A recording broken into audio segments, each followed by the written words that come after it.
જય ભગવાન માલધારી બલવાન। સુરેન્દ્રનગર જિલ્લાના ધાંગધ્રા ગામમાં એક નજીવી બાબતમાં એક કેસ થયો હતો। તેમાં આપણે બે ભરવાના દીકરાઓને પોલીસ પ્રશાસન તરફથી એટલા ઢોર મારવામાં આવ્યા છે અને એ મારવાથી એ લોકો આજે એક જણની હાલત કથળી થઈ છે અને દવાખાનામાં દાખલ કરેલ છે।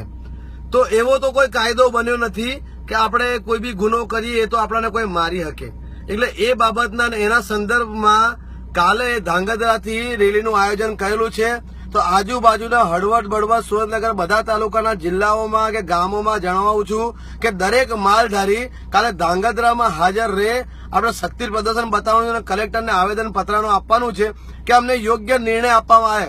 શું માર્યું એ યોગ્ય છે અને કયા કાયદાઓ લખ્યો છે? એ કોઈ દેશદ્રોહી તો હતા નહીં, નજીવી બાબત હતી કેસની અને એ અમને માર્યું કેમ? તો મારવા માટે જેને જે અધિકારીઓ એમને માર્યું છે એને કડક પગલા અને એમને યોગ્ય નિર્ણય આપવામાં આવે તેના સંદર્ભમાં કાલે ધાંગધ્રામાં સવારે 11 વાગે રેલીનું આયોજન કરવામાં આવ્યું છે। તો દરેક માલધારીઓ ત્યાં હાજર રહે એવી મારી વિનંતી। આજે એમના ઘરે બન્યું છે, કાલે કોઈના ઘેર બનશે, કાલે તમારા ઘેર બનશો। કાલે દરેક માલધારીને મારી વિનંતી છે કે ધાંગધ્રા ખાતે કાલે હાજર રહેજો માલધારીઓ। આપણે કલેક્ટરને આવેદન પત્ર આપવાનું છે, આપણે યોગ્ય નિર્ણય મળે, બસ એ આપણો હક છે, આપણે યોગ્ય નિર્ણય મળવો જોઈએ। જય ભગવાન માલધારી બલવાન।